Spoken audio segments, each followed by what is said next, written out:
Hello दोस्तों, welcome back on my YouTube channel wrong. तुम्हारा बदला मैं तुम्हारी बहन के ज़रिए तुमसे लूँगा। और फिर उसके साथ ज़बरदस्ती करने की कोशिश करने लगता है। इतने में वहाँ पर कौन पहुँच जाता है और जैसे ही वो होटल में घुसता है तो सबसे पहले वो नौंग को बहुत मारता है और इतना मारता है कि उसकी हालत ख़राब हो जाती है। अब नौंग डर कर वहाँ से भाग जाता है। अब कौन सीधा नी को उठाता है और उसे उठाकर हॉस्पिटल ले जाता है और रॉन्ग को भी हॉस्पिटल आने के लिए मैसेज कर देता है। अब रॉन्ग और क्यों दोनों ही डायरेक्ट हॉस्पिटल में पहुंच जाते हैं। रॉन्ग को तो कुछ समझ में नहीं आ रहा था कि उसकी बहन की क्या हालत हो गई। वो जैसे ही अपनी बहन को देखता है तो सदमे में चला जाता है और कुछ भी बोल नहीं पाता है। क्यों भी उसको देखकर बहुत डर जाती है और अपने भाई से पूछती है कि डॉक्टर ने क्या कहा है। तो कौन कहता है डॉक्टर ने कहा है कि नी अब खतरे से बाहर है, लेकिन अब भी उसकी कंडीशन ठीक नहीं है।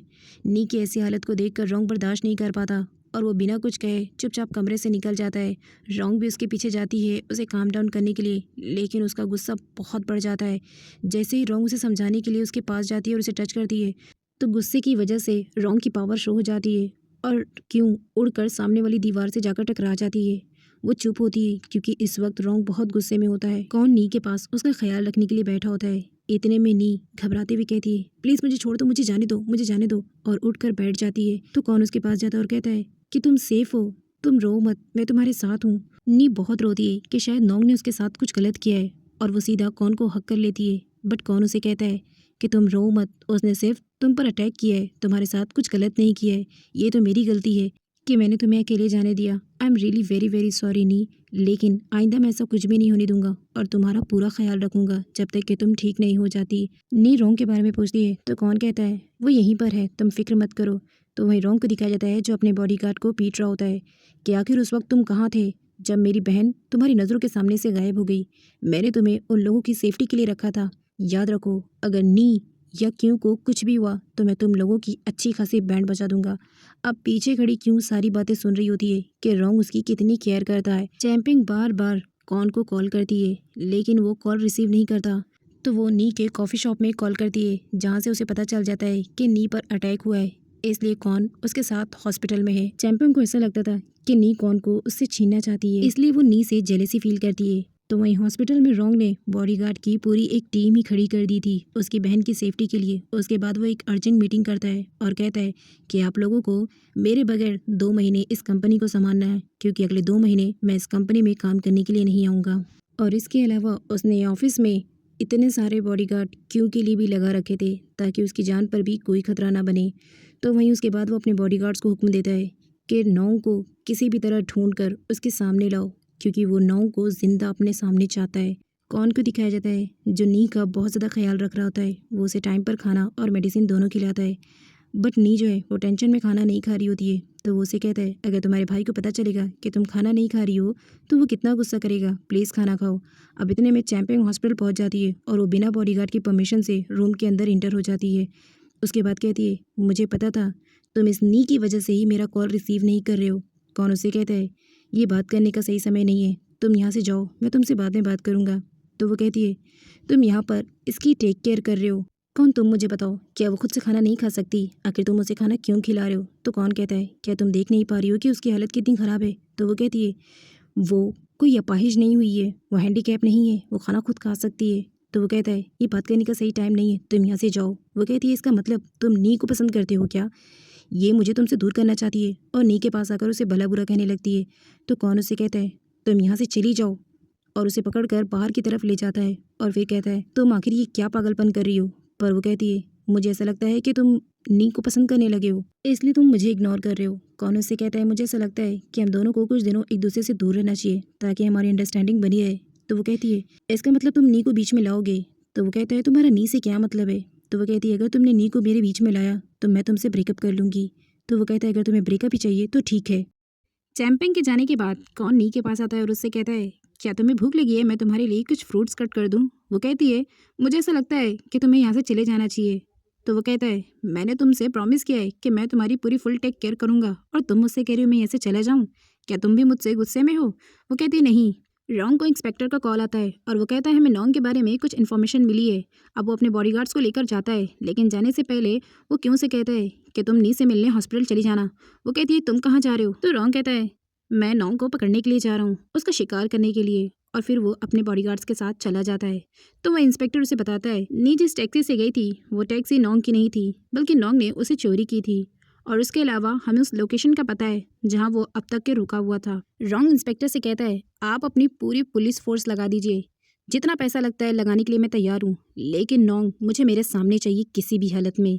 अब इसके बाद वो लोग एक साथ उसे ढूंढने के लिए बाहर निकलते हैं। तो वहीं चैंपिंग को दिखाया जाता है जो कॉन का गुस्सा अपने चीज़ों पर निकाल रही होती है और कमरे की सारी चीज़ें फेंक रही होती है। अब जब आवाज़ उसके पेरेंट्स सुनते हैं तो उसके रूम तक पहुंच जाते हैं और कहते हैं चैंपिंग क्या तुम पागल हो गई हो और ये सब कुछ तुम क्यों तोड़फोड़ मचा रही हो। वो कहती है हाँ डैड मैं पागल हो गई हूँ क्योंकि मैं नोंग का जो गंदा खून हूँ। अब उसके डैड को गुस्सा आ जाता है और वो उसे थप्पड़ मारने जा रहे थे, लेकिन चैंपिंग उनका हाथ पकड़ कर कहती है अब आप मेरे डैड नहीं हैं, इसलिए मैं आपकी औलाद नहीं। लेकिन डैड फिर से गुस्से में चैंपिंग को एक थप्पड़ लगा ही देते हैं और कहते हैं दोबारा अगर मुझसे इस तरह बदतमीजी से बात की तो मुझसे बुरा कोई नहीं होगा। रॉन्ग ने कहा था कि वो नी से मिलने के लिए चली जाए, इसलिए क्यों नी से जब मिलने के लिए पहुंचती है तो नी उसे डायरेक्ट ये सवाल करती है क्या तुम्हारे साथ रॉन्ग मुझसे मिलने के लिए नहीं आया। तो क्यों कहती है हाँ उसे कुछ अर्जेंट काम था इसलिए बस वो नहीं आया। तो नी उसे कहती ठीक है मेरी उससे कॉल पर बात करा दो। वो कहती है शायद वो मीटिंग्स में बिजी होगा, इस वक्त कॉल करना ठीक नहीं होगा। नी बहुत अपसेट हो जाती है कि उसका भाई आखिर उससे मिलने क्यों नहीं आ रहा है। कौन क्यों को बाहर ले जाता है और उससे पूछता है आखिर तुमने नी की बात रॉन्ग से कॉल पर क्यों नहीं करवाई। तो क्यों से बताती है क्योंकि इस वक्त रॉन्ग नोंग को ढूंढने के लिए गया है। तो वहीं रॉन्ग को दिखाया जाता है जो अपने पूरे बॉडीगार्ड्स के साथ मिलकर नोंग को ढूंढ रहा होता है। उसके बॉडीगार्ड नोंग का फोटो दिखाकर पूरे एरिया में उसे छानबीन कर रहे थे कि आखिर उसको कुछ तो पता चल जाए, लेकिन बहुत टाइम हो जाता है और नोंग को कुछ भी पता नहीं चल जाता है। रॉन्ग धीरे धीरे और परेशान होता जा रहा था कि अब तक उस नोंग को ढूंढ नहीं पाया। नोंग दूर से ही रॉन्ग को देख लेता है इसलिए वो भाग जाता है। तो वहीं रॉन्ग उस जगह पर भी पहुंच जाता है जहां पर नोंग अब तक के रुका हुआ था। वो देख लेता है कि उसने मुझे टारगेट किया है।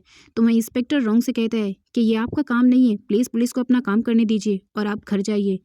रॉन्ग को दिखाया जाता है जो बहुत अपसेट होता है क्योंकि वो अब तक के नोंग को नहीं पकड़ पाया था और इसी वजह से वो नी से भी मिलने नहीं गया होता है। अब जब क्यों रॉन्ग को कॉल करती है और उससे कहती है कि तुम्हारी बहन बार बार तुम्हारा पूछ रही है, तुम्हें उससे मिल लेना चाहिए। तो वो कहता है कि मैं उससे ज़रूर मिलूंगा बट अभी नहीं, क्योंकि वो उसकी हालत को देखकर इतना डर गया था और इतना सहम गया था कि वो सोच रहा था पहले वो उसके गुनहगार को पकड़ेगा और फिर अपनी बहन से मिलेगा। तो वहीं शाम में नी उसके घर पहुंचती है और उससे कहती है देखो तुम ये ठीक नहीं कर रहे हो। नी बार बार यही पूछ रही है कि तुम उससे मिलने क्यों नहीं जा रहे हो। मैं उसको बार बार क्या जवाब दूं। तुम मेरे साथ कल चलो और उससे मिल लो, क्योंकि अगर नोंग को कुछ भी हुआ तो तुम खुद को कभी माफ़ नहीं कर पाओगे। तुम उससे आखिर मिलने क्यों नहीं जा रहे हो, आखिर क्या रीज़न है। तो रॉन्ग उसे कहता है तुम सच जाना चाहती हो मैं आखिर नी से क्यों मिलने नहीं जा रहा हूँ। तो सुनो, क्योंकि मैं चाहता हूँ कि सबसे पहले मैं नोंग को उसके अंजाम तक पहुँचाऊँ और उसके बाद अपनी बहन से मिलूँ। अब नाइट के सीन में क्यों को दिखाया जाता है जो पास्ट और प्रेजेंट की चीज़ों को कंबाइन करके सोच रही होती है। जब वो रॉन्ग से पहली बार मिली थी और पास्ट में जब रॉन्ग ने पहली बार क्याओ को देखा था, यानी उसका प्यार और उसका गुस्सा दोनों ही बहुत तेज़ है। फिर वो जर्नल उठाती है और कहती है क्या मैं पास्ट की चीज़ों को प्रेजेंट की चीज़ों से रिलेट कर सकती हूँ। मैग की स्पिरिट भी वहाँ आ जाती है। रॉन्ग का गुस्सा इतना ज़्यादा था कि उसने पास्ट में मैग को मार दिया था और इसी तरह कहीं प्रेजेंट में रॉन्ग किसी को मारने वाला तो नहीं है और वो परेशान हो जाती है। रॉन्ग को उसके बॉडीगार्ड का कॉल आता है कि उन्होंने नोंग को देख लिया है। तो वो कहता है ठीक है मैं अभी आ रहा हूँ। उसके बाद वो अपने घर से दौड़ते हुए निकलता है और कार में 90 की स्पीड से वहाँ पहुँच जाता है। उसके बॉडीगार्ड कहते हैं सर हमने नोंग को सेकंड फ्लोर पर देखा है। वो भी दूरबीन उठाता है और वहाँ देखता है तो सच में वहाँ सेकंड फ्लोर पर नोंग ही होता है। वो कहता है चलो और उसका पीछा करो। अब रॉन्ग भी अपनी बाइक उठाता है और डायरेक्ट नोंग का पीछा करने के लिए पहुंच जाता है और उसके साथ उसके बॉडीगार्ड भी पहुंच जाते हैं। नोंग भी देख लेता है कि कोई उसके पास आने वाला है तो वो भी फ्लोर से उतरकर भागने लगता है, लेकिन तब तक बहुत देर हो चुकी होती है और नोंग को चारों तरफ से रॉन्ग के बॉडीगार्ड घेर लेते हैं। उसके बाद रॉन्ग उससे कहता है अब कितनी दूर और भागोगे नोंग, फिर भी मेरे पास तुम्हारे लिए दो ऑप्शंस हैं, या तो मेरे हाथ से मरो या फिर जेल चले जाओ। तो नोंग उसे कहता है मैं जेल जाऊँगा। वो कहता है ठीक है। अपने बॉडीगार्ड से कहकर वो कहता है कि कॉल कर दो पुलिस को और आए से ले जाए, लेकिन इतने में ही रॉन्ग को धोखा देकर नोंग वहाँ से भागने लगता है। अब रॉन्ग को गुस्सा आ जाता है और वो गन लेकर डायरेक्ट उसे शूट करने जा रहा होता है, लेकिन तब तक नोंग जो है पानी में छलांग लगा देता है। अब रॉन्ग को गुस्सा आ जाता है कि वो उसे मार भी नहीं पाया और वो पानी में छलांग लगा दिए। वो अपने बॉडीगार्ड को भेजता है, लेकिन दूसरी तरफ नोंग दूसरे किनारे से बाहर निकल जाता है और उसके बाद उसकी कंडीशन कुछ ठीक नहीं होती है। इतने में वहाँ पर जो है पू और उसका फ्रेंड उसको देख लेते हैं और कहते हैं अरे भाई तुम्हें क्या हो गया। वो लोग नोंग को नहीं पहचानते थे इसलिए वो उसे एक अजनबी पर्सन समझने लगते हैं। वो कहता है कि मेरे ऊपर किसी ने अटैक किया इसलिए मैं पानी में गिर गया। अब पू उसे ट्रीटमेंट के लिए ले जा रहा होता है, लेकिन तभी जो है नोंग वैन देख लेता है और वो समझ जाता है कि ये क्यों की वैन है। तो वो वहाँ से कहता है, मुझे मेरे रिलेटिव्स के पास जाना है, प्लीज़ तुम लोग मुझे ड्रॉप कर दोगे। दूसरी तरफ रोंग अपने बॉडीगार्ड से कहता है कि उसको कहीं से भी ढूंढो, जिंदा या मुर्दा, उसे मेरे सामने लाओ क्योंकि मैं उसे देखना चाहता हूँ। तो वहीं नोंग भाग कर चैंपिंग के पास जाता है और उसे कहता है कि मुझे तुम्हारी हेल्प चाहिए। अब चैंपिंग उसे गाड़ी में बिठाकर दूसरी जगह ले जाती है। चैंपिंग नोंग से कहती है, तुम इस तरह से भाग क्यों रहे हो और तुम्हारे ऊपर ये अटैक कैसा हुआ है। तो वो कहता है, रोंग पागलों की तरह मेरे पीछे पड़ा है और पूरी पुलिस फोर्स मेरे पीछे पड़ी है। तो चैंपिंग उसे कहती है, इसका मतलब नी के साथ जो हुआ वो तुमने किया है। तो वो कहता है, हाँ, क्योंकि मैं रोंग को पूरी तरह से बर्बाद करना चाहता हूँ। अब जब चैंपिंग ये बात सुनती तो वो कहती है, क्या आपको मेरी मदद की ज़रूरत है।